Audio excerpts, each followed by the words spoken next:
Hello student, ધોરણ 10 Gujarati medium, chapter number 11. અગાઉના લેક્ચરમાં આપણે વાત કરી હતી અપૂર્ણાંક વિશે અને એના પહેલાં પૂર્ણાંક વિશે વાત કરી હતી, જે આપણી ડેટા ટાઈપ છે. તો પૂર્ણાંક, અપૂર્ણાંક અને આજે આપણે વાત કરીશું અક્ષર એટલે કે કેરેક્ટર. તો ઉપરના બંને કિસ્સાઓમાં એટલે કે પૂર્ણાંક અને અપૂર્ણાંકના બંને કિસ્સાઓમાં આપણે આંકડાકીય વિગતોનો સંગ્રહ કર્યો, કેમ કે આપણને ખબર છે કે જે પૂર્ણાંક અને અપૂર્ણાંક સંખ્યા આપણે યુઝ કરી બરાબર પ્રોગ્રામની અંદર, તો એ વખતે આપણે સંખ્યાનો ઉપયોગ કર્યો હતો. પણ ધારો કે આપણે પુરુષ માટે એમ અને સ્ત્રી માટે એફ, મેલ અને ફિમેલ જેવી જાતિવાચક સંજ્ઞા અથવા તો શહેરના નામ જેવી વિગતોનો સંગ્રહ કરવાની જરૂર હોય તો, એટલે કે ક્યાંય કોઈ એવું વસ્તુ આવે જ્યાં આપણે નામ લખવું પડે કે મેલ લખવું પડે, ફિમેલ એટલે કે કોઈ ઓપ્શન ચૂઝ કરવાનું હોય એવી રીતે વાત છે કે જ્યાં કોઈ શબ્દ લખવાનો. કેમ કે અત્યાર સુધી આપણે જે પૂર્ણાંક અને અપૂર્ણાંકની વાત કરી એની અંદર ખાલી આપણે નંબર્સની જ વાત કરી હતી. પણ ક્યાં એવું હોય કે આપણે કેરેક્ટરવાળી વસ્તુ લખવી હોય તો શું કરવાની? તો અહીં આપણી પાસે માત્ર મૂળાક્ષરો છે અને આ પ્રકારની કિંમતોનો સંગ્રહ ઇન્ટીજર કે ફ્લોટ દ્વારા કરી શકાતો નથી. એટલે કે ઇન્ટીજર અને ફ્લોટ ડેટા ટાઈપની અંદર તમે આવી રીતે જે નામ કે એવું હોય એ સ્ટોર ના કરી શકો. તો આ કિંમતને સંગ્રહ કરવા માટે કેરેક્ટર કીવર્ડનો ઉપયોગ થાય છે. CHAR. જેમ અત્યાર સુધી આપણે પૂર્ણાંક અને અપૂર્ણાંકમાં ઇન્ટીજર અને ફ્લોટ લેતા હતા ડેટા ટાઈપ, એ નંબર્સ માટે હતી. જ્યારે આપણે અહીંયા કેરેક્ટર યુઝ કરવા હોય ત્યારે કેરેક્ટર કીવર્ડનો ઉપયોગ કરી શકાય છે. તો તે 1 બાઇટ જેટલા મેમરી સ્થાનનો ઉપયોગ કરે છે અને દરેક અક્ષર આસ્કીના નામે ઓળખાતા પૂર્ણાંક સાથે સંકળાયેલ હોય છે.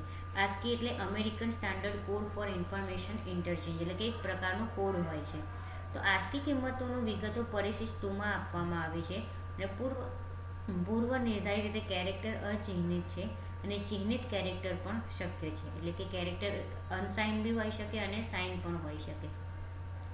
અહીંયા તમને આપેલા છે કેરેક્ટર અને અનસાઇન કેરેક્ટર. તો કેરેક્ટરની અંદર રેન્જ -128 થી +127 1 બાઇટ રિક્વાયર્ડ કરે છે અને આવી રીતે તમે એને ડિક્લેર કરી શકો છો, કેરેક્ટર અને જેન્ડર. એઝ યુઝ્યુઅલ એ જ રીતે અનસાઇન કેરેક્ટર 0 થી 255 સુધી તમે રેન્જ લઈ શકો છો. As usual bytes character, bytes required 1 અને અનસાઇન કેરેક્ટર અને ચોઇસ આવી રીતે વેરિયેબલ ડિક્લેર કરી શકો છો. અહીંયા તમને ઉદાહરણ આપ્યું છે એક પ્રોગ્રામમાં. તો પ્રોગ્રામ લખેલું છે એની અંદર તમને અહીંયા કેરેક્ટર ડેટા ટાઈપ લીધી છે. એમાં લીધું છે નંબર, જેન્ડરમાં એમ, સ્મોલ એમ છે, આન્સરમાં કેપિટલ એમ, નંબરમાં 2 અને અહીંયા સ્પેશિયલ કેરેક્ટરમાં ખાલી એમને સિંગલ ડબલ કોટેશન સ્પેસ કરે છે. બરાબર. પછી એને શું કર્યું છે? અહીંયા ડિસ્પ્લે કરાવ્યું છે, એને પ્રિન્ટ કરાવ્યું છે. અહીંયા તમને કીધું છે કે ઉઘડતા છગડીયા કૌંસ પછીના પ્રથમ 4 વિધાનો અનુક્રમે જેન્ડર, આન્સર, નંબર અને સ્પેશિયલ કેરેક્ટર નામના 4 ચલ ઘોષિત કર્યા છે. એટલે આ જે છે ચલ એટલે વેરિયેબલ. તો અહીંયા આપણે 4 વેરિયેબલ ડિક્લેર કર્યા: જેન્ડર, આન્સર, નંબર અને સ્પેશિયલ કેરેક્ટર. અને એને આ પ્રમાણે નામ આપી દીધું: સ્મોલ એમ, કેપિટલ એમ, 2 અને બ્લેન્ક સ્પેસ. તો પછીના 4 વિધાનો આ ચલમાં આવેલી કિંમતોને તેની આસ્કી કિંમત સાથે સ્ક્રીન ઉપર દર્શાવશે. એટલે કે આસ્કી વેલ્યુ તમને નથી ખબર આની, ધારો કે તમારે આની આસ્કી વેલ્યુ ગોતવી હોય, એ કોડ છે, આસ્કી કોડ છે, બરોબર. તો સી લેંગ્વેજની અંદર આસ્કી કોડનો જ ઉપયોગ થાય છે. તો આ જે 4 આપણે લખ્યા કે સ્મોલ એમ, કેપિટલ એમ, 2 અને બ્લેન્ક સ્પેસ, તો ચારે વસ્તુનો તમારે આસ્કી કોડ જોઈતો હોય તો આ પ્રમાણે તમારે કોડિંગ કરીને એને જોઈ શકાય. તો અહીંયા જુઓ તમને એ પ્રમાણે આપેલું છે. પહેલું છે સ્મોલ એમની વેલ્યુ કેટલી થાય? 109. પછી છે કેપિટલ એમ, તો કેપિટલની આસ્કી વેલ્યુ શું થાય? 77. કેમ કે અહીંયા એક ખાસ ધ્યાન રાખો કે તમે કેપિટલ અને સ્મોલ અક્ષર લખો તો બંને અલગ અલગ અહીંયા લાગશે. તમે એવું સમજતા હોય કે બંને એક જ સરખા હોય તો ના, એ વસ્તુ ખોટી છે. સી લેંગ્વેજની અંદર તમે જે કેપિટલ અક્ષર લખો છો કે સ્મોલ અક્ષર, એટલે કે પહેલી ABCDનું અક્ષર લખો છો અને બીજી ABCDનું અક્ષર લખો છો, તો બંને અક્ષર અલગ અલગ હોય છે. પછી છે 2. તો 2ની આસ્કી વેલ્યુ શું થાય? 50. અને અહીંયા બ્લેન્ક સ્પેસ છે, તો બ્લેન્ક સ્પેસની આસ્કી વેલ્યુ થાય 32. તો અહીંયા સ્મોલ એમ અને કેપિટલ એમની આસ્કી કિંમત વચ્ચેનો તફાવત નોંધ કરો. આપણે વાત કરીએ પ્રમાણે તો આપણે જોઈ શકીએ કે અંકોના ઉપયોગ અક્ષરોના સ્વરૂપે પણ કરી શકાય છે.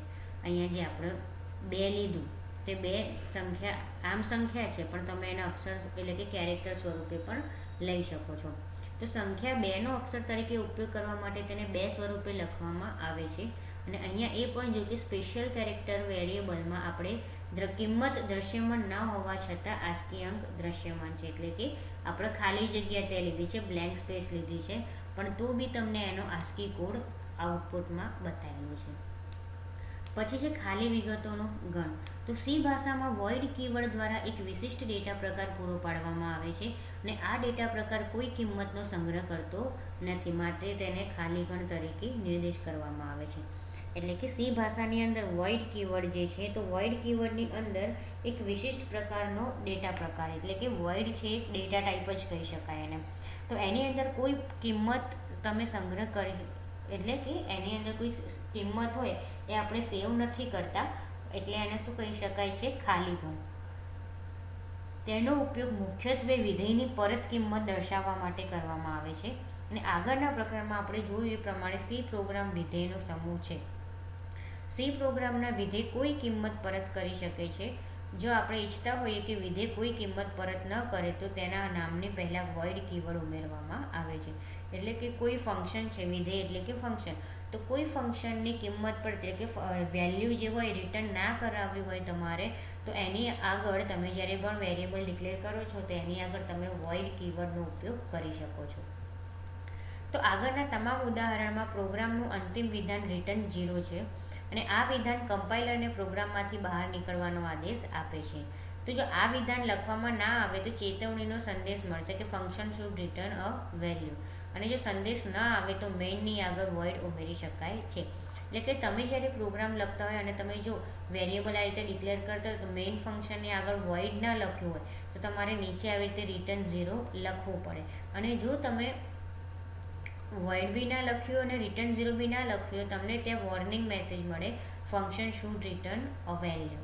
એટલે જો તમારે આવી રીતે મેસેજ ડિસ્પ્લે ના કરાવવું હોય તો તમે મેઇન ફંક્શનની આગળ વોઇડ લખી શકો છો. પછી એ ચલને કિંમત આપવી. તો પ્રોગ્રામના અમલીકરણ દરમિયાન એકવાર ઘોષિત કર્યા બાદ ચલમાં કિંમતો આપી શકાય છે. એટલે કે જે પ્રોગ્રામ હોય, બરાબર, પ્રોગ્રામને આપણે જ્યારે રન કરીએ છીએ તો રન કરતી વખતે તમે વેરિયેબલ ડિક્લેર કરી દીધો, પણ વેરિયેબલ ડિક્લેર કરતી વખતે બી તમે ત્યાં વેલ્યુ આપી શકો છો અને રન તમે જ્યારે પ્રોગ્રામ કરો, બરાબર, તો એ વખતે બી તમે એના અંદર જે વેલ્યુ છે આપી શકો છો. તો આ કિંમતો ચલના ડેટા પ્રકારને અનુરૂપ હોવી જોઈએ. અને અહીંયા તમને વાક્ય રચના આપેલી છે, variable is equal to value. અહીંયા ધારો કે વેરિયેબલ એક્સ લીધું હોય તો એની વેલ્યુ 10 લો, એવી રીતે.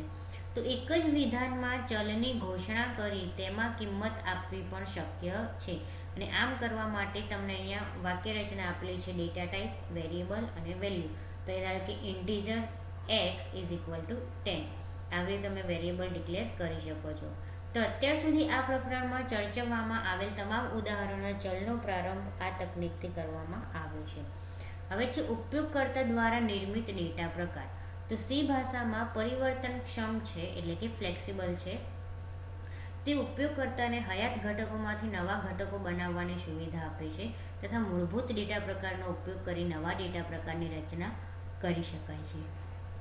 સી ભાષામાં ઉપયોગકર્તા દ્વારા વ્યાખ્યાયિત ડેટા પ્રકારની રચના કરવા માટે ટાઈપડેફ અને enum નામના 2 કીવર્ડનો ઉપયોગ કરવામાં આવે છે. અને બંને પ્રકારના કીવર્ડ દ્વારા ડેટા પ્રકાર તરીકે ઉપયોગમાં લઈ શકાય તેવા ચલ વ્યાખ્યાયિત કરી શકાય છે. એટલે કે અહીંયા તમને એવું કહે છે કે સી ભાષાની અંદર ફ્લેક્સિબિલિટી છે, બરોબર. એ શું કરશે, જે યુઝર હોય છે, યુઝરને એક ઘટક હોય તો એની અંદર બીજા નવા ઘટકો બનાવવાની સુવિધા પણ આપે છે અને એની અંદર નવા ડેટા પ્રકાર તમારે યુઝ કરવા હોય તો નવા ડેટા પ્રકાર પણ યુઝ કરી શકો છો. તો સી ભાષાની અંદર જે યુઝર હોય છે, યુઝરને શું કરવું પડે છે, એ જે ડેટા પ્રકાર હોય છે એ ડેટા પ્રકારની રચના બનાવવાની હોય છે. ડેટા પ્રકાર એટલે કે ડેટા ટાઈપ. તો એની અંદર તમે ટાઈપડેફ અને enum આ 2 કીવર્ડ છે, તો આ 2 કીવર્ડનો ઉપયોગ તમે એની અંદર કરી શકો છો.